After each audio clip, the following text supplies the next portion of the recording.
Good morning बच्चों, आप सभी का स्वागत है हमारे YouTube channel arts with Rajeev classes में। मैं राजीव सर आज आप लोगों को पॉलिटिकल सब्जेक्ट का चैप्टर नंबर 1 बताएंगे, जिसका नाम है कॉन्स्टिट्यूशन व्हाई एंड हाउ। संविधान क्यों और कैसे। मतलब इस चैप्टर में हम लोग जानने का प्रयास करेंगे कि संविधान की आवश्यकता हमें क्यों है और इसका निर्माण जो है वो कैसे किया जाएगा। तो सबसे पहले हम लोग जानते हैं कि संविधान है क्या और इसकी आवश्यकता हमें क्यों है। मान लिया जाए कि आप जिस देश में रहते हैं, अगर इस देश में रहते हुए एक नियम ना हो तो सोचिए, कल्पना कीजिए कि हमारे देश की स्थिति कैसी होती। इमेजिन कर सकते हैं कि हमारे देश में अलग अलग धर्मों के लोग रहते हैं, अलग अलग संस्कृति है, अलग अलग भाषाएं हैं और अलग अलग व्यवस्थाएं हैं। संस्कृति अलग है, खान पान रहन सहन सब कुछ क्या है, अलग है। अब सब चीज अलग होने के कारण आप लोगों के पास ये समस्या आएगा, क्योंकि अलग होने से कुछ अमीर हैं, कुछ गरीब हैं, कुछ अमीर लोग हैं, कुछ गरीब लोग हैं, कुछ नाटे हैं, कुछ मोटे हैं, कुछ लंबे हैं, कुछ छोटे हैं। समझ गए ना। तो इसमें क्या होगा कि भिन्नताएं होने के वजह से एक दूसरे के बीच में क्या होगा, भेदभाव होगा। ठीक है, एक दूसरे की बुराइयां करेंगे, एक दूसरे के मारने पीटने का काम शुरू कर देंगे, जिससे आपकी सुरक्षा क्या हो जाएगा, खतरे में पड़ जाएगा। सुरक्षा खतरे में पड़ जाएगा तो आप सही से जीवन कभी नहीं जी पाएंगे। इसलिए हमारे देश के लोगों को यह एहसास हुआ कि अच्छे तरीके से जीने के लिए हमें एक नियम की आवश्यकता है। किसकी आवश्यकता है? नियम की आवश्यकता है। और उसी नियम के तहत हम अपना जीवन को जी सके। इसीलिए पड़ गया हमें क्या चीज़ की आवश्यकता पड़ गई, संविधान की। तो अब बात आता है कि संविधान है क्या। संविधान कुछ नहीं है, संविधान एक नियम है। संविधान क्या है? नियम है। और उसी नियम को हमें क्या करना पड़ता है, फॉलो करना पड़ता है। तो बात आता है कि संविधान की आवश्यकता क्यों है, ताकि हम अच्छे तरीके से समाज में सभी लोगों से तालमेल मिला करके और एक साथ एक ही जगह पर रह सके। ठीक है, तो तालमेल मिला करके रहने के लिए किस चीज़ की आवश्यकता है, नियम की। तो संविधान का पहला काम क्या है, नियम बनाना। संविधान का पहला काम नियम बनाना। नियम होगा, उस नियम को पालन करेंगे और सभी लोग तालमेल बना करके रहेंगे। इसमें यह भी व्यवस्था किया गया कि अगर नियम का कोई उल्लंघन करे तो उसे सजा देने का भी प्रावधान जो है वो किया गया है, ताकि कोई उसको तोड़ ना सके। ठीक है, तो सबसे पहला काम होता है संविधान का कि नियम बनाना। संविधान क्या है, एक प्रकार से नियम। ठीक है, उसमें सारे नियम कानून लिखे होते हैं और उसी के अनुसार हमें जीना होता है। ठीक है, ताकि हमारी सुरक्षा सुनिश्चित की जा सके। तो संविधान का पहला काम नियम बनाना। क्लियर। लेकिन अब सवाल आता है कि नियम बनाएगा कौन। ठीक है, नियम तो बनाएगा कौन, क्योंकि इस समूह में, इस पूरे देश में बहुत सारे लोग रहते हैं साथ। हम तो नहीं बना सकते अकेले, सभी लोग मिलकर बनाना भी इतना आसान नहीं है। एक एक आदमी से अगर पूछा जाए कि नियम क्या होना चाहिए, नियम क्या होना चाहिए, तो पता चला कई सालों तक नियम बनेगा ही नहीं। इसलिए इसकी व्यवस्था किया गया कि इसके लिए सबसे पहले वैसे लोग चुनाव कर, सरकार नियम कौन बनाएगा, सरकार बनाएगा। ये व्यवस्था किया गया कि नियम कौन बनाएगा, सरकार। लेकिन अब ये सवाल उठता है कि उन सरकार को कौन बनाएगा।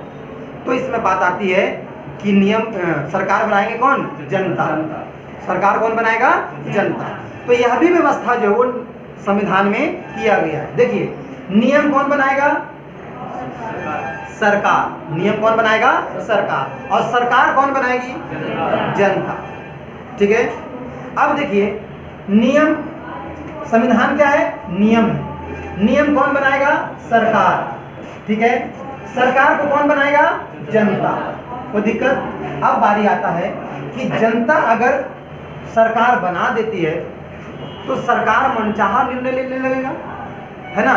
तो निर्णय लेने के लिए देखिए, कौन बनाएगा नियम? सरकार। और सरकार को कौन बनाएगा, यानी कि निर्णय कौन करेगा इस चीज का? जनता। इसका निर्णय कौन करेगा? जनता करेगा कि कौन सरकार रहेगा और कौन सरकार नहीं रहेगा, कौन किसको हमको पार्लियामेंट में बैठाना और किसको नहीं बैठाना, यह निर्णय कौन करेगा? जनता। और जब यह निर्णय ले लेती है कि एक सरकार ही है जो सारे नियम बनाएंगे, तो अब बात आता है कि क्या सरकार हमारे फायदे के लिए ही निर्णय लेगी? इसकी क्या गारंटी है? हो सकता है उसको सरकार बना दे और वो हमारे साथ खिलवाड़ करना शुरू कर दे, हमें बिना किसी अपराध के जेल में डाल दे, किसी के साथ भी किसी मारपीट करवाने लग जाए, धर्म मानने के लिए मना करने लगे। समझ गए ना?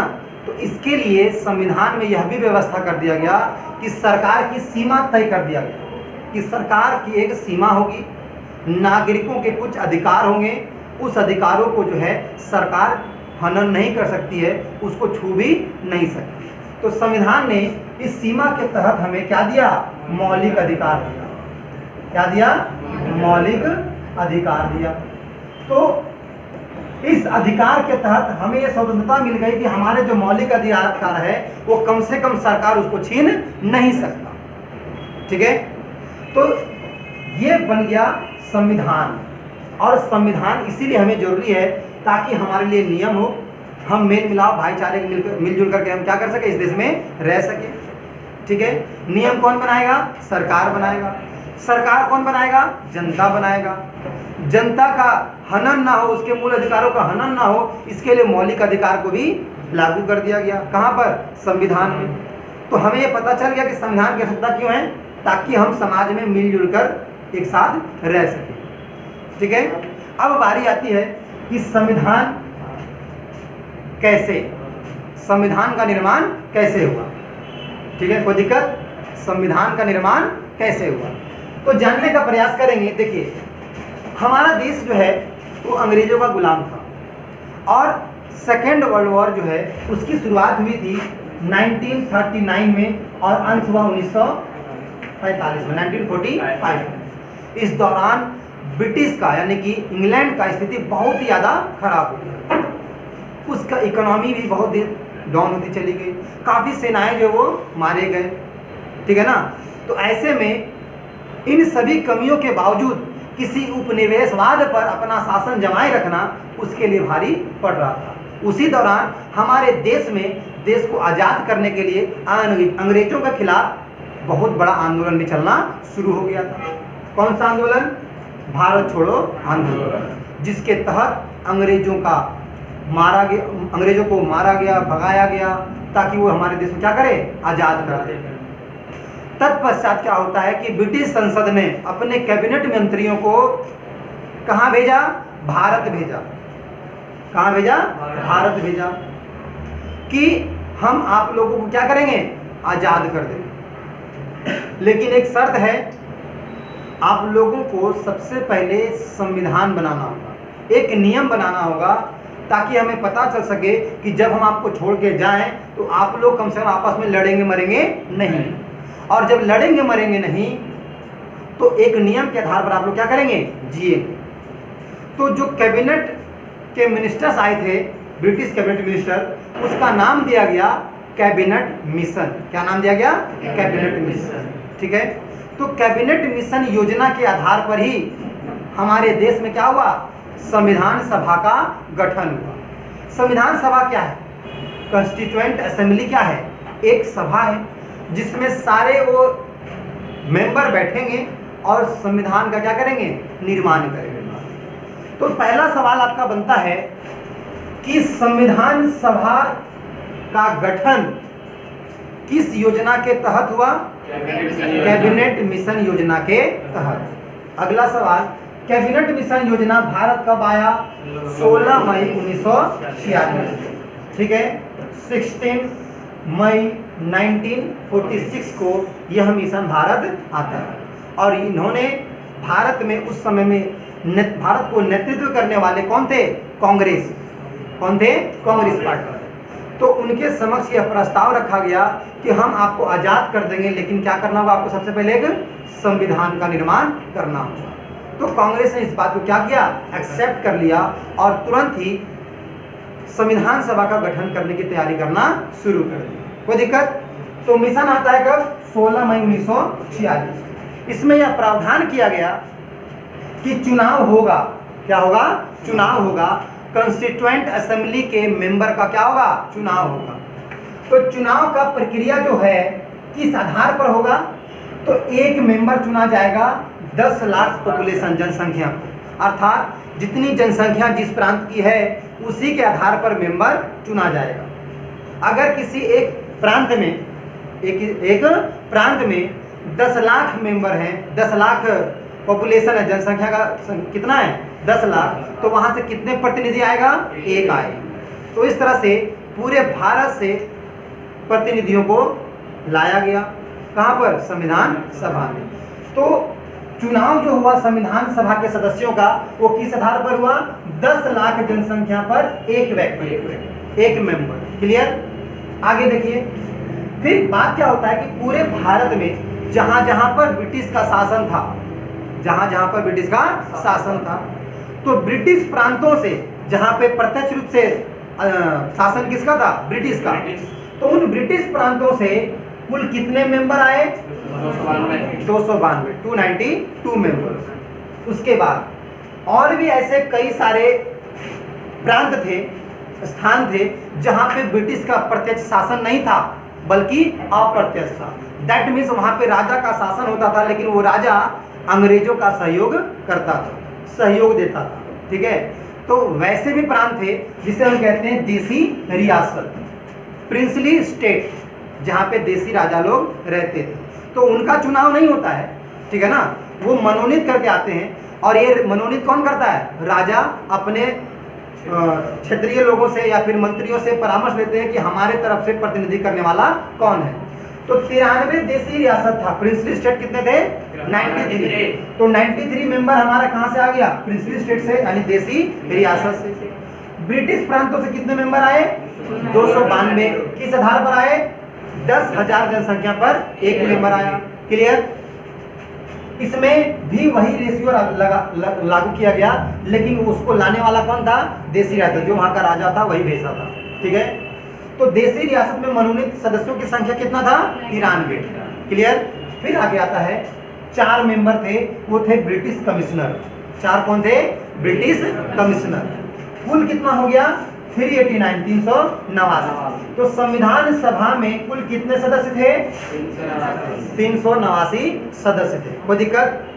संविधान सभा में कुल कितने सदस्य? 389 सदस्य। ठीक है? जिसमें से 292 कहां से आए? ब्रिटिश प्रांतों से, जिसमें अंग्रेजों का प्रत्यक्ष शासन था। उसके बाद 93 सदस्य कहां से आया? देसी रियासत से आया। और 4 कहां से आए? ब्रिटिश कमिश्नर थे, 4 ब्रिटिश अधिकारी थे जो 4 थे। कोई दिक्कत? चलिए, कुल संविधान सभा के कुल सदस्यों की संख्या 389। आगे चलते हैं। देखिए आगे क्या है। अब बात आता है कि ब्रिटिश प्रांतों के जो 292 सीट मिला या 292 मेंबर जो आए, इन मेंबरों का क्या हुआ? चुनाव हुआ। क्या किया गया? इसको चुनाव किया गया। तो चुनाव जब हुआ तो उसमें जो भी पार्टियां थी भारत में, ठीक है ना, कांग्रेस थी, मुस्लिम लीग थी और अन्य भी बहुत सारी पार्टियां थी। चुनाव हुआ तो इस चुनाव में सबसे ज्यादा सीट आया किसका? कांग्रेस। 292 किसका था? ब्रिटिश प्रांत का था ना। तो ब्रिटिश प्रांतों में कौन आएगा आगे, इसके लिए चुनाव किया गया। और चुनाव में 292 सीट में से 208 सीट किसका आया? कांग्रेस का। अब बताइए इतना क्यों आया? क्योंकि देश को आजाद करने में अग्रिम भूमिका निभाने वाले कौन थे? कांग्रेस। क्योंकि स्वतंत्रता आंदोलन में भाग लेने वाले भी कौन थे? कांग्रेस। तो लोगों ने यह सोचकर उसको वोट दिया कि हमें आजाद कराने में इन लोगों का महत्वपूर्ण योगदान होगा, या है भी, ठीक है ना। तो इसलिए हम जो पब्लिक है उन लोगों ने सबसे ज्यादा वोट किसको दिया? जनता, यानी सॉरी कांग्रेस को दिया। किसको दिया? कांग्रेस को। इसलिए 208 सीट किसका आ गया? कांग्रेस का। और जितना सीट निर्धारित किया गया था मुस्लिमों का, उससे भी कम सीट आया किसका? मुस्लिम लीग का। मुस्लिम लीग किसका प्रतिनिधित्व कर रहे थे मुस्लिमों का, तो जितना सीट निर्धारित किया गया उससे 7 कम आया, ठीक है ना। तो वो भड़क गए, वो क्या हो गए, भड़क गए, और उन्होंने क्या किया, इस सभा का, संविधान सभा का क्या किया, बहिष्कार कर दिया, बाइकआउट कर दिया कि हम यहाँ पे नहीं रह सकते सामने, ठीक है। और उसके बाद उन लोगों ने, मुस्लिम लीग ने, ठीक है, जो उसके नेता थे मोहम्मद अली जिन्ना, उन लोगों ने पाकिस्तान की मांग को तेज कर दिया, पाकिस्तान की मांग को तेज कर दिया कि जहाँ पर मुस्लिमों का प्रतिनिधित्व बहुत कम है वहाँ पे हम रह नहीं सकते, हमें मुस्लिमों का एक अलग देश मिलना चाहिए, और इसका विरोध करना शुरू कर दिया, जिसके तहत आगे चलकर हमारा भारत 2 टुकड़ों में बट गया, हिंदुस्तान और पाकिस्तान। कोई दिक्कत? तो ये बात है कब की, जब भारत का बंटवारा नहीं हुआ तब की। देखिए, तो मुस्लिम लीग ने क्या किया, संविधान सभा का बहिष्कार कर दिया। सवाल आया किस दल ने संविधान सभा का बहिष्कार किया, मुस्लिम लीग ने किया। फिर आता है कि भाई जब संविधान सभा का चुनाव सब कुछ हो गया, ठीक है ना, सारे मेंबर चुन करके आ गए, तो इसका पहला अधिवेशन, इसकी पहली कमेटी जो है वो कब गठित हुई, मीटिंग, कमेटी नहीं, मीटिंग कब बैठे सब, फर्स्ट मीटिंग कब होता है, तो प्रथम अधिवेशन जो होता है वो 9 दिसंबर 1946 में होता है, ठीक है। अच्छा, एक चीज आप नोटिस कीजिए कि कैबिनेट मिशन कब आया, 16 मई 1946 मई में आता है, और दिसंबर में 9 दिसंबर 1946 को हमारा संविधान सभा का पहला अधिवेशन शुरू हो जाता है। इस मई से लेकर दिसंबर के बीच में हमारे यहाँ चुनाव भी हो गया, सारे मेंबर इलेक्ट होकर के भी आ गए, और संविधान सभा में बैठ करके अपना पहला अधिवेशन शुरू कर दिया। क्लियर? अब क्या होता है, इस अधिवेशन में, पहले अधिवेशन में कुल सदस्य कितने थे, 389, तो उसमें से तो पहले ही बाइकआउट कर दिया कौन, मुस्लिम लीग, ठीक है ना। तो मुस्लिम लीग ने अपना जो भी प्रतिनिधित्व करने वाले थे सबके सब क्या हो गया, बाइकआउट हो गया, तो संख्या घट गई। तो उस समय में पहले अधिवेशन में संख्या कितना था, 200, यानी 209 मेंबर ही क्या थे, प्रेजेंट थे, कहां पर, कॉन्स्टिट्यूएंट असेंबली में, संविधान सभा में। क्लियर? और हमारा पहला बैठक हुआ, तो पहला बैठक होता है 9 दिसंबर को, तो उस समय में एक अध्यक्ष बनते हैं, लेकिन वो क्या बनते हैं, अस्थायी, क्या होते हैं वो, अध्यक्ष, क्या होते हैं, अध्यक्ष, क्योंकि किसी भी मीटिंग को सुचारू रूप से चलाने के लिए एक अध्यक्ष का होना बहुत ही जरूरी है, ऑपरेट करने के लिए, ठीक है ना। तो अध्यक्ष किसको बनाया गया, डॉक्टर सच्चिदानंद सिन्हा। कब बनाया गया, 9 दिसंबर 1946।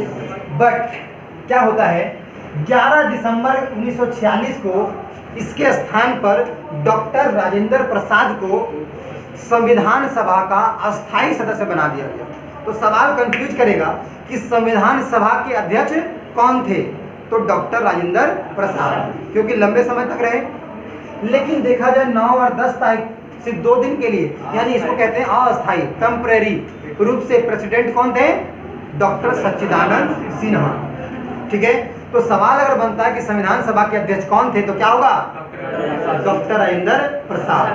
बट टेम्परेरी प्रेसिडेंट यानी कि अस्थायी सदस्य कौन थे, सच्चिदानंद सिन्हा, और परमानेंट प्रेसिडेंट कौन बने, डॉक्टर राजेंद्र प्रसाद। क्लियर? कोई दिक्कत? आगे चलते हैं। फिर बात आता है कि जब संविधान सभा का गठन हो गया, सब लोग आए, अपने प्रेजेंस दिखाए, अब बारी आती है उद्देश्य प्रस्ताव की, यानी कि 13 दिसंबर 1946 को संविधान सभा में पंडित जवाहरलाल नेहरू ने, 13 दिसंबर 1946 को पंडित जवाहरलाल नेहरू ने संविधान सभा में खड़े होकर के उद्देश्य प्रस्ताव दिया, अर्थात अपने प्रस्तावना दिया कि हमारा संविधान कैसा होगा। उसका स्ट्रक्चर जो है प्रस्तावना में ही दिख जाता है। जस्ट लाइक यू कह सकते हैं कि घर हमें बनाना है, इसके लिए आपको एक स्ट्रक्चर, एक नमूना दिखाया जाता है कि ऐसा घर बनेगा, वो क्या होगा, एक तरफ से प्रस्तावना, ठीक है। तो उसी तरह से 13 दिसंबर को जवाहरलाल नेहरू ने संविधान सभा के स्वरूप को या प्रस्तावना के रूप में बताया कि हमारे देश का संविधान कुछ इस प्रकार होगा, ठीक है। उसमें क्या क्या रखा गया बातें को जरा ध्यान दीजिएगा। प्रस्तावना में क्या क्या बात था, तो जब उन्होंने उद्देश्य प्रस्ताव दिया कि हम किस उद्देश्य से बना रहे हैं और इसमें क्या क्या मुख्य बातें को जोड़ा गया है, तो सबसे पहली बात प्रस्तावना में रखा गया कि भारत के लोग ही क्या करेंगे, भारत के संविधान को बनाएंगे। ये पहला बात। दूसरा रखा गया कि भारत जो है वो प्रभुता संपन्न देश होगा, अर्थात वो स्वतंत्र होगा, अपने फैसले लेने के लिए बाहरी शक्ति का इसमें कोई हस्तक्षेप नहीं होगा। हम सेल्फ डिपेंडेंट होंगे, हमारे द्वारा बनाया गया संविधान होगा और उसी के तहत हम अपने देश को आगे ले जाएंगे। क्लियर। दूसरा बात उन्होंने कहा कि हमारे देश में समाजवादी व्यवस्था मौजूद रहेगा, जिसमें लोगों की क्या किया जाएगा, भलाई का काम किया जाएगा। किसके द्वारा, सरकार के द्वारा। तो समाजवादी व्यवस्था को भी लागू किया गया।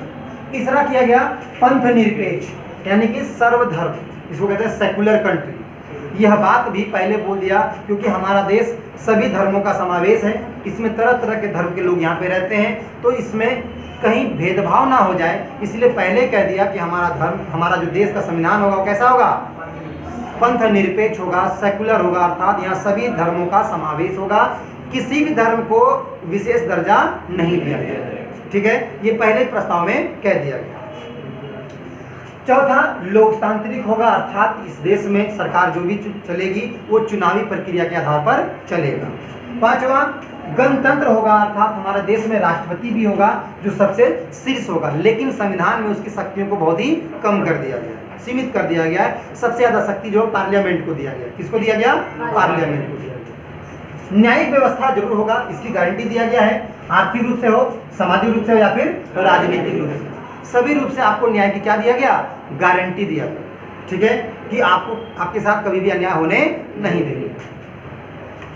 सातवां स्वतंत्र हैं आप इस देश में कहीं भी जा सकते हैं, कुछ भी बोल सकते हैं, यानी कि आप क्या हैं, पूरी तरह से आजाद।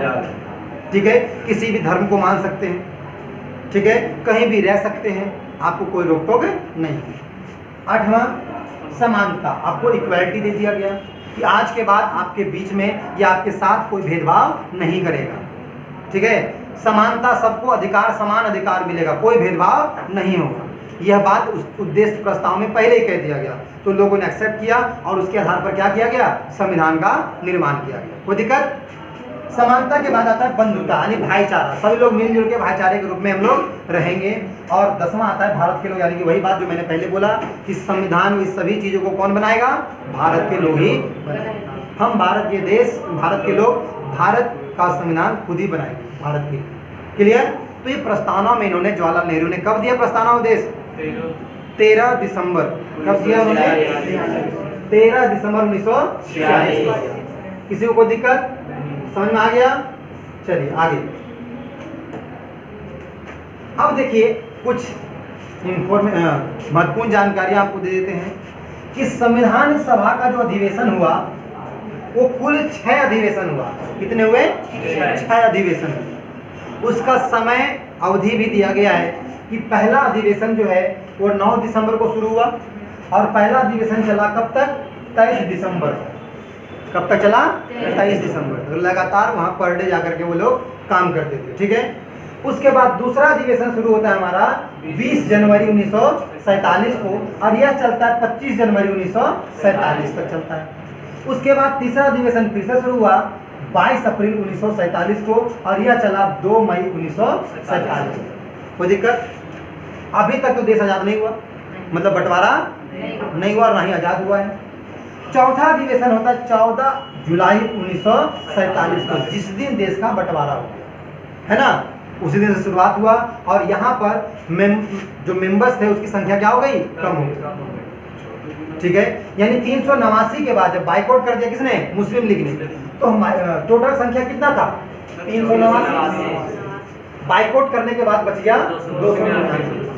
कितना बच गया, 299 सदस्य जी। 14 अगस्त को बंटवारा हुआ और 14 अगस्त को पाकिस्तान अलग हो गया, मतलब आज़ाद भी हो गया। और हम लोगों ने आज़ादी कब मनाया, 15। कोई दिक्कत।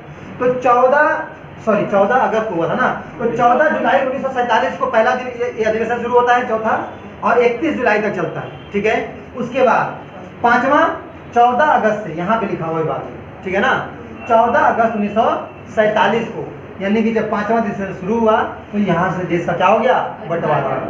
और ये कब तक चला, 30 अगस्त 1947। इसमें जो मेंबर थे संविधान सभा के उसकी कटौती हो गई, क्योंकि मुस्लिम लीग ने क्या किया, बंटवारा किया था, मतलब बाइकआउट किया था, जिसके तहत जब पाकिस्तान अलग हो गया तो वहाँ उस प्रांत के जो भी सदस्य थे वो सब कहाँ चले गए, पाकिस्तान में चले गए, तो संख्या ऑटोमेटिक क्या हो गया, कम हो गया। तो विभाजन के बाद संविधान सभा में कुल कितने सदस्य थे, 299 सदस्य। ठीक है, कोई दिक्कत। चलिए अब हमें ध्यान रखना कितना, 299, क्योंकि देश क्या हो गया, बंटवारा। क्लियर। फिर होता है छठा अधिवेशन, 34 जनवरी 1950 से शुरू होता है, ये अंतिम तक चलता है, उसके बाद उसको अपना लिया जाता है। और अब बताइए 24 जनवरी 1950 को चला, बात समझ रहे हैं, तो अंतिम कब होता है, हमारा संविधान लागू कब हुआ, तो 26 जनवरी, लास्ट मतलब 26 जनवरी 1950 को इसको देश में लागू कर दिया गया, और वही था इसका अंतिम सेशन संविधान सभा का मीटिंग का। ठीक है, तो ये कुछ महत्वपूर्ण जानकारी था, हालांकि क्लास 11 के लिए जरूरी नहीं है, लेकिन आगे के एजुकेशन के लिए, कम्युनिकेशन के लिए जरूरी है। आगे चलते हैं, संविधान सभा के चौथे अधिवेशन में, ठीक है, गलती हो गया है, चौथा नहीं होगा, 5वां होगा, क्या होगा, 5वां। तो 5वें अधिवेशन में, ये पूरा का पूरा गलत हो गया है, 5वां, और इसका समय अवधि क्या था, 5वां का अवधि था 14 अगस्त से लेके 30 अगस्त तक, 14 अगस्त से 30 अगस्त।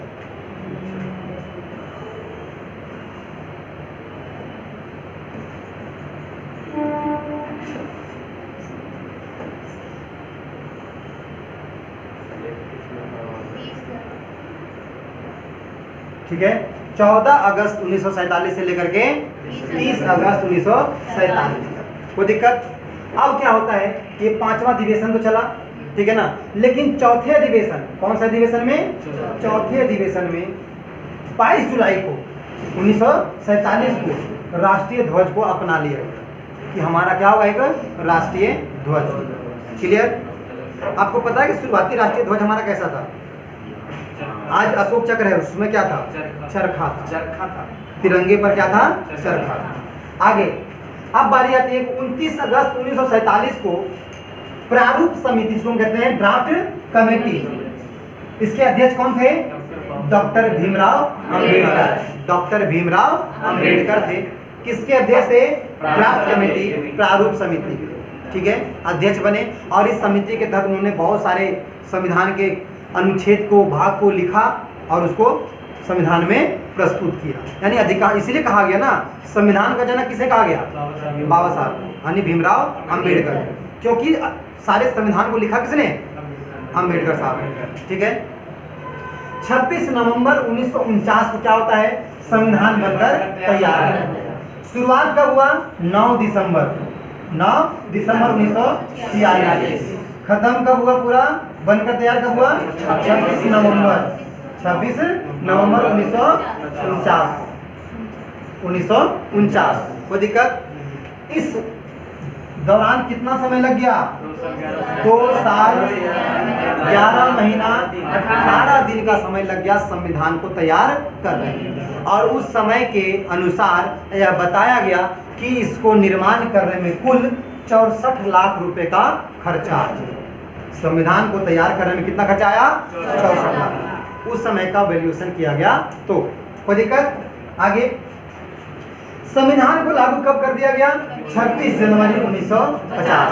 ये हमारा अंतिम सेशन था, ठीक है। इस दिन लागू कर दिया, देश को समर्पित कर दिया गया।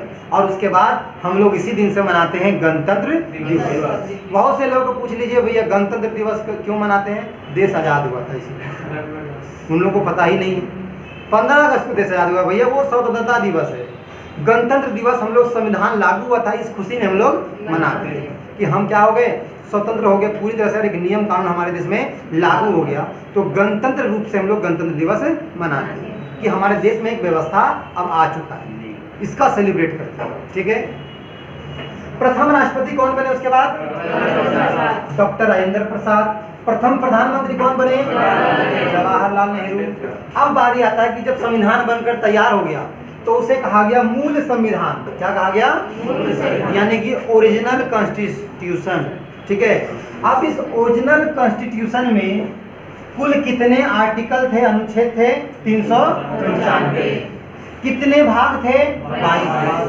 कितने अनुसूचियां थी? 8। कितने थे? 8। ये कौन सा था? मूल संविधान। सवाल पूछ लेगा, देखिए लॉजिक पूछेगा कि संविधान में कुल कितने अनुच्छेद थे, संविधान में कुल कितने अनुच्छेद हैं, मतलब समझ जाओ। थे है तो ओरिजिनल की बात कर रहा है तो करंट की बात कर रहा है। समझ आ गया ना? हो सकता है कभी पूछ ले कि मूल संविधान में कुल कितने अनुच्छेद थे या फिर हैं। ठीक है, तो मूल में कितने हैं? 395। भाग कितने? 22। और अनुसूचियां कितने? 8। बट नाउ करंट, वर्तमान समय में संविधान में कुल आर्टिकल कितने हैं? 448। 448 अनुच्छेद है। पार्ट कितना है? 25 है। और अनुसूचियां कितना है? 12। ये वर्तमान में संविधान की स्थिति बता दिया, कितने अनुच्छेद हैं, कितने भाग और कितने अनुसूचियां। कोई दिक्कत? चलिए, अब बारी आता है कि सवाल आ जाएगा कि भारत का संविधान कैसा संविधान है? बट ऐसा कौन सा कंट्री जिसका संविधान अलिखित है? वो है इंग्लैंड। वो कौन सा है? इंग्लैंड का संविधान अलिखित है। ठीक है, वहां पे लिखा हुआ संविधान नहीं है। और यह दुनिया का सबसे बड़ा संविधान है जो क्या है? लिखित। किसका? भारत का। किसके द्वारा बनाया गया? भारत के लोगों के द्वारा ही बनाया गया। अब बात आता है कि हमारे संविधान में जो संघीय व्यवस्था, फेडरल सिस्टम को लिया गया, यानी कि भारत क्या होगा? राज्यों का एक संघ होगा। यह नमूना, यह व्यवस्था कहाँ से लिया गया? इस मॉडल को कनाडा के, ठीक है, कनाडा के संविधान से इस व्यवस्था को लिया गया। देखिए, हमारे संविधान में जो कुछ भी व्यवस्थाएं हैं वो हमने कहीं ना कहीं अलग अलग कंट्री के संविधानों से जो व्यवस्था हमको अच्छा लगा उस व्यवस्था को हम अपने देश में लागू करा। ठीक है, तो हमारा संघीय नमूना जो है या संघीय व्यवस्था जो है वो किस देश से लिया गया? कनाडा से। किस देश के संविधान से लिया गया? कनाडा से। और न्यायिक व्यवस्था कहाँ से लिया गया? जुडिशियल सिस्टम अमेरिका से लिया गया। कहाँ से लिया गया? अमेरिका से। ये भी सवाल बनता है। अब बारी आती है कि राष्ट्रपति की जो है संकटकालीन शक्तियां, अर्थात इमरजेंसी पावर ऑफ प्रेसिडेंट। कहने का मतलब जब इमरजेंसी, जब आंतरिक सुरक्षा खतरे में पड़ जाए, बाहरी सुरक्षा खतरे में पड़ जाए, तब राष्ट्रपति को यह अधिकार दिया गया है कि पार्लियामेंट को डिस्ट्रॉय करके पूरा का पूरा पावर अपने हाथ में ले लेता है। जब तक पार्लियामेंट जिंदा है, मतलब चल रहा है, कोई तरह का खतरा नहीं है देश में, तब तक तो राष्ट्रपति की शक्ति बिल्कुल नग्न है, कम है। लेकिन अगर सुरक्षा पर आघात आ जाए, आंतरिक गड़बड़ी लगे, देश में मारकाट, पूरा का पूरा भीषण हिंसा फैल जाए या बाहरी आक्रमण का डर हो, तो देश में इमरजेंसी लागू कर दिया जाता है। उस इमरजेंसी में पार्लियामेंट का पावर खत्म करके राष्ट्रपति पूरा पावर अपने हाथों में ले लेता है। ठीक है, और उस दौरान जो ह्यूमंस का, मानव का, जो नागरिक का जो मौलिक अधिकार होता है उसको अभी ध्यान रखा नहीं जाता। आपको कभी भी उठा के ले जाकर युद्ध भूमि में छोड़ दे, जाओ भाई लड़ो। ठीक है, तो उस समय में आपका कोई मौलिक अधिकार नहीं बचता। क्लियर? तो सवाल ये बनता है कि राष्ट्रपति की संकटकालीन जो शक्तियां लिया गया है वो किस संविधान से लिया गया? जर्मनी के सिद्धांत से लिया गया, संविधान से लिया गया। ठीक है, कि जब संकट की स्थिति हो तो उस समय राष्ट्रपति सारे व्यवस्था अपने हाथों में ले सके। ठीक है, अगला सवाल ये वही बात है जो मैंने आपको पहले बता दिया कि मुस्लिम लीग ने क्या किया था? संविधान सभा का बहिष्कार किया था, बायकॉट किया था। क्यों किया था? क्योंकि उम्मीद से कम आया था उसका सीट, इस वजह से उसने क्या किया? उसको बायकॉट कर दिया। और 5वें संशोधन में हमारे संविधान में सेक्युलर वर्ड यानी पंथ निरपेक्ष शब्द को क्या किया? जोड़ा गया। तो 42वां संशोधन, ठीक है, 42nd अमेंडमेंट में, वो भी कब होता है ये अमेंडमेंट? 1976 में, 1976 में 42वें संशोधन के तहत संविधान में पंथ निरपेक्ष शब्द को जोड़ा गया और देश को एक सेकुलर कंट्री के रूप में प्रस्तुत किया गया। क्लियर? तो इस तरह से आपका यह जो चैप्टर था उसके मूल बिंदुओं को, जो महत्वपूर्ण बिंदु था वो मैंने आप लोगों को दे दिया। तो ये क्लास 11 के लिए इम्पोर्टेंट तो है ही, लेकिन साथ ही साथ आगे की क्लास के लिए भी बहुत इंपॉर्टेंट है, आपके कंपटीशन लेवल में भी ये सवाल पूछा जाता है। ठीक है, तो उम्मीद करते हैं आप लोगों को ये वीडियो अच्छा लगा हो। अगर अच्छा लगा हो तो इसको शेयर करें और सब्सक्राइब करें। साथ ही साथ अच्छा लगे या बुरा लगे कमेंट जरूर करें, ताकि हमें पता चल सके कि हम जो दे रहे हैं आप लोगों को वो अच्छा है या नहीं, या इसमें कुछ और सुधार करने की आवश्यकता है। तो जरूर कमेंट करें और वीडियो को शेयर और सब्सक्राइब जरूर करें। मिलेंगे अगले वीडियो में, ठीक है, पॉलिटिकल के चैप्टर नंबर 2 के साथ। तब तक के लिए